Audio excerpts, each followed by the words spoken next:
И така, време е сега веќе за нашиот прв гостин, доктор Игор Костов. Добро ви утро, добро ни дојдовте.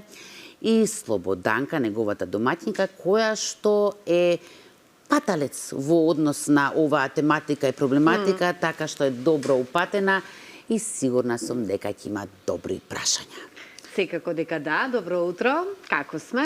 Добро, да. Драго ми е што понеделнички, вторникот е како понеделник. Вторникот многу се однесува како понеделник. Да. Да, го искарав малку, му реков да биде пофин, ама ќе видиме каков ќе биде. Ќе видиме, Повелете, Слободанка. Благодарам Искра, поздрав се разбира и од мене до нашите гледачи.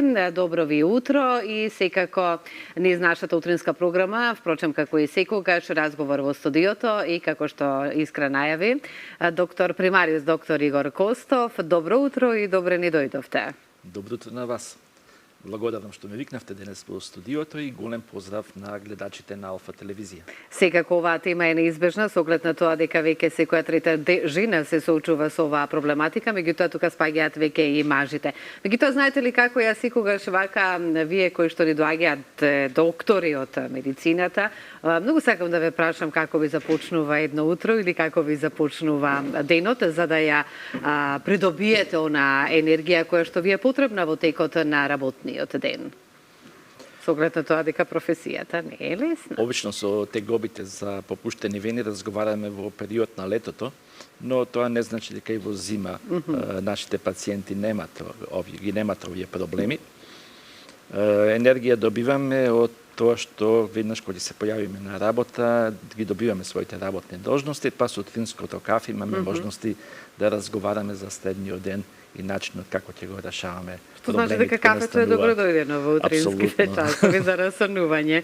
Да, така, добро. Како што споменавме, не мора да значи временскиот период да го нели одбереме за да разговараме токму на оваа тема, затоа што проблемот е секојдневен или за оние кои што се соочуваат токму со овој проблем.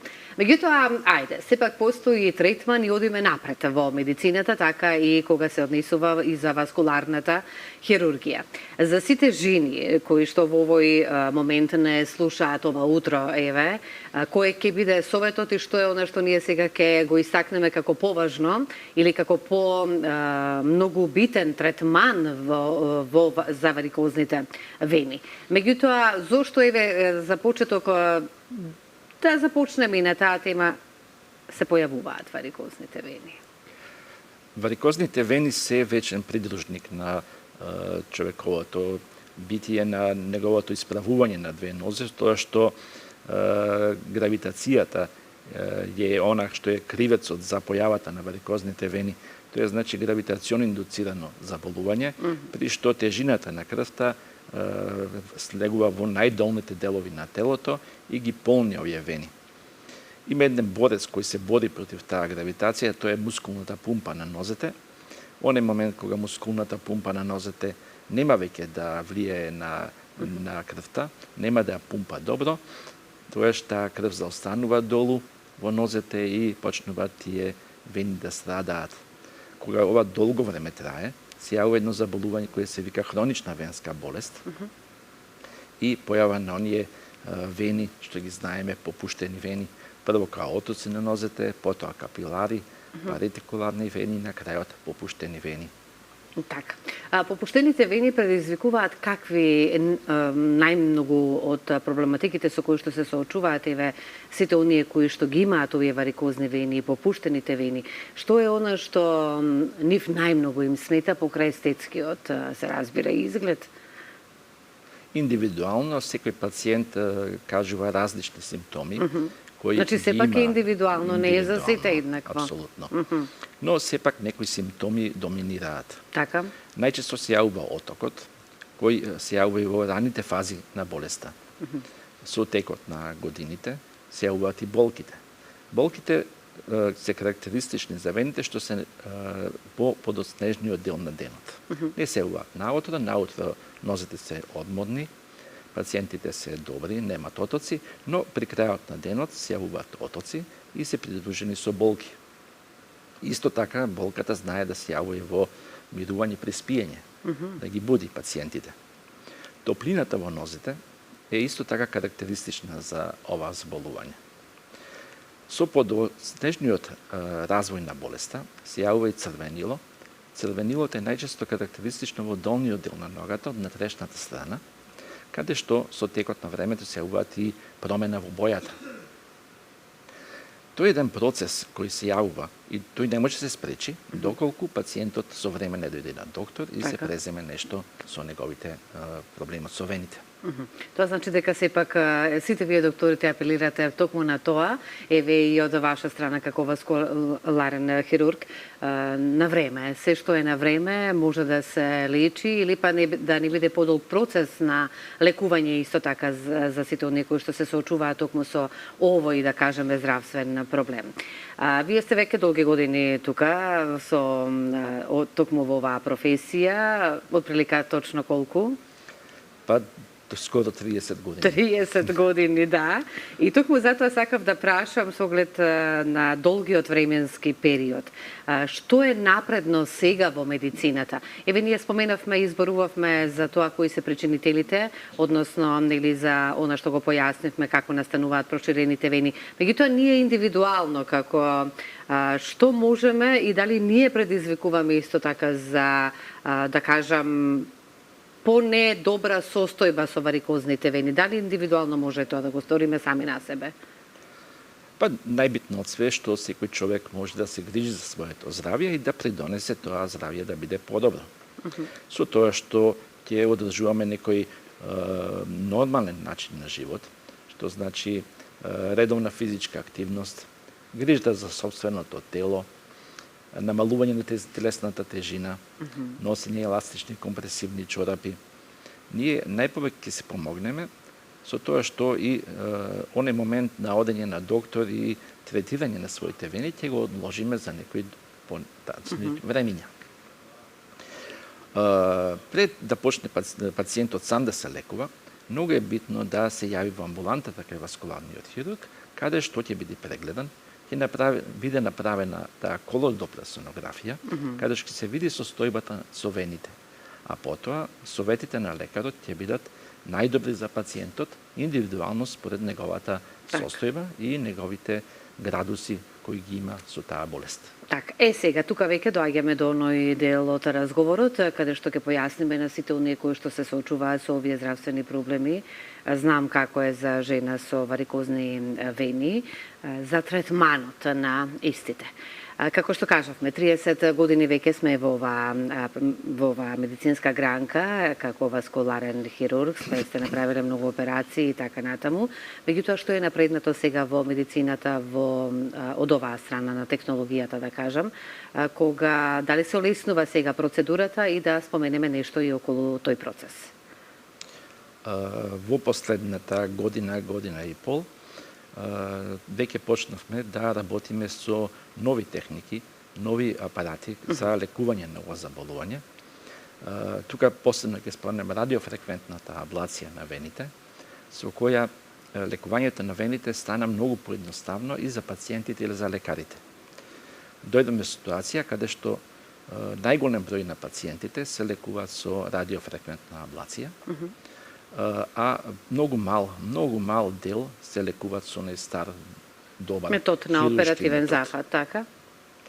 Ова значи дека тие пациенти веќе се лекуваат еднодневно. Пациентот се доаѓа во болницата, се оперира и си оди. Тоа е добро за нив, тоа е добро и за лекарот.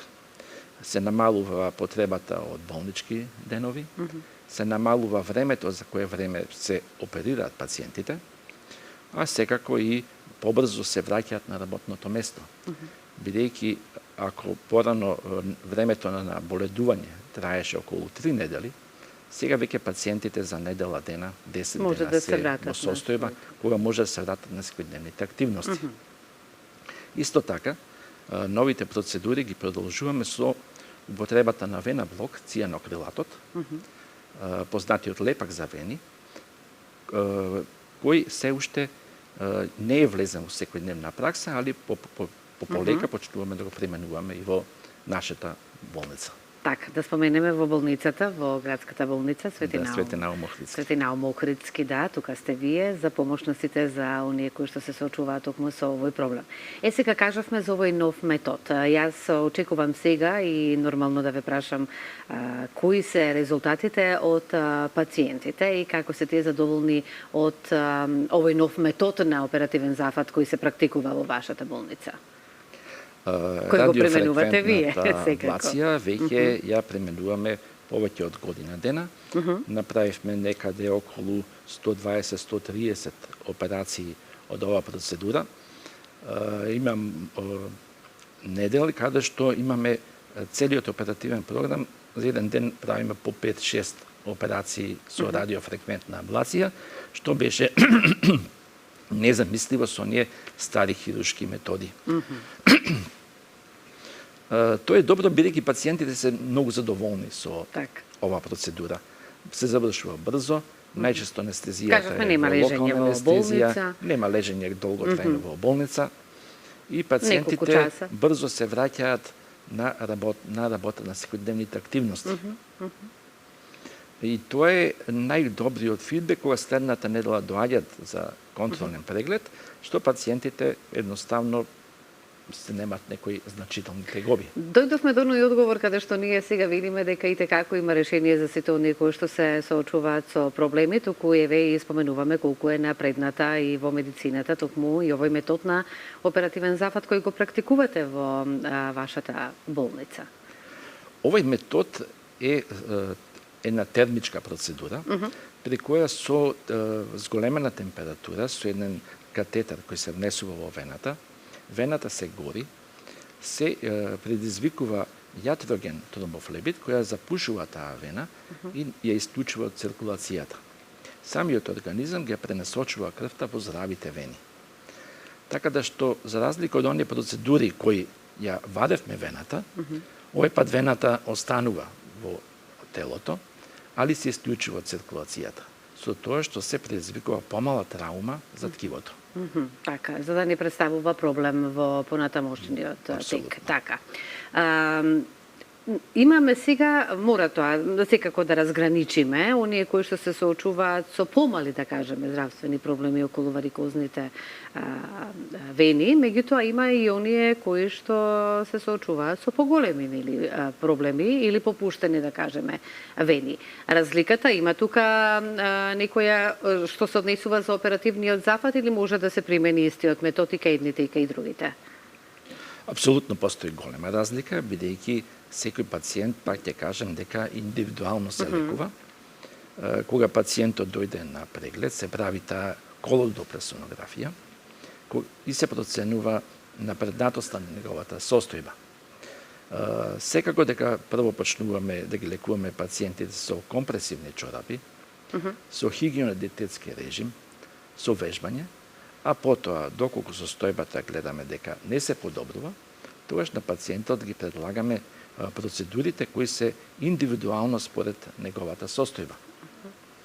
Дали пациентот ќе биде лекуван со конзервативен третман, со компресивни чорапи, со радиофреквентна аблација, со хируршки метод или со цијанокрилат, тоа све зависи од самиот пациент и од неговата состојба на вените. Сепак е индивидуално, да. Исто така зависи и од коморбидитетите кои пациентот ги има. Многу пациенти доаѓаат со повеќе болести. Некои од нив имаат дијабет, имаат хронични заболувања, имаат срцеви заболувања. Секако дека овие пациенти не се кандидати за оперативен зафат, кој е карактеристично со одредена траума на ткивото. Некои не се подобни за давање на анестезија. Секако и за овие пациенти има решение, бидејќи постојат помалку инвазивни методи на лекување, кои може да се применат кај нив да се реши нивниот проблем.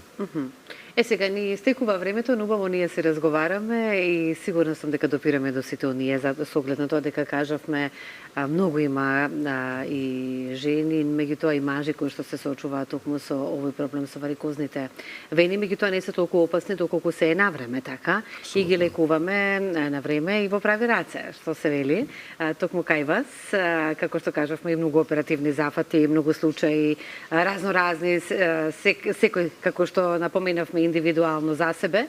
Меѓутоа, ајде, кои ќе бидат вашите совети сега да ги слушнеме на самиот крај од нашиот разговор до сите оние кои што сега во овој момент не слушаат и знаат за што зборуваме? Во текот на годината работиме од 200 до 300 операции од областа на варикозните вени, но оперативните зафати не се единствено решение за овие пациенти. Пациентите им даваме прво совети како да го подобрат своите здравје и да не дојдат до состојба која ќе бара оперативен зафат. Она што најповеќе можем да им препорачам на пациентите е рано да се јавуваат на лекар кој ќе ја процени нивната состојба, да се грижа за своето здравје, да имат добар хигиено-диететски режим, кој значи дека ќе се движат правилно, редовно и ќе внимаваат на телесната тежина. Што е многу важен фактор исто за ако лекарот препише еластични компресивни чорапи, еластичните компресивни чорапи треба редовно да се носат и да се јавуваат редовно на контролни прегледи. Тие контролни прегледи се многу битни, бидејќи самиот лекар ќе процени кога состојбата е задоволителна, а кога ќе треба да се премине на некој друго лекување, како што е и хируршкото во заден фази. Так. И уште едно само прашање, да не заборавам, постојат и вени, да кажеме попуштени вени, кои можеби не предонесуваат многу за загрозување на здравјето кај пациентот, меѓутоа естетски не изгледаат убаво и тука сте вие исто да ги поправите. Апсолутно. Да, за сите оние дами кои што во овој момент не слушаат и ова утро. Докторе, многу ви благодарам што секако ова утро одвоивте време да ни гостувате и добро е вака да потсетиме за варикозните вени, за сите оние кои што имаат проблем, има и многу нови методи во медицината како сето тоа да го средиме. Ви благодарам многу. Благодарам на вас. Ви благодарам и јас, докторе, на гостувањето. Во друга прилика ќе ви кажам како ве фали Слободанка, насамо ќе ви кажам, да. Само пофални зборови.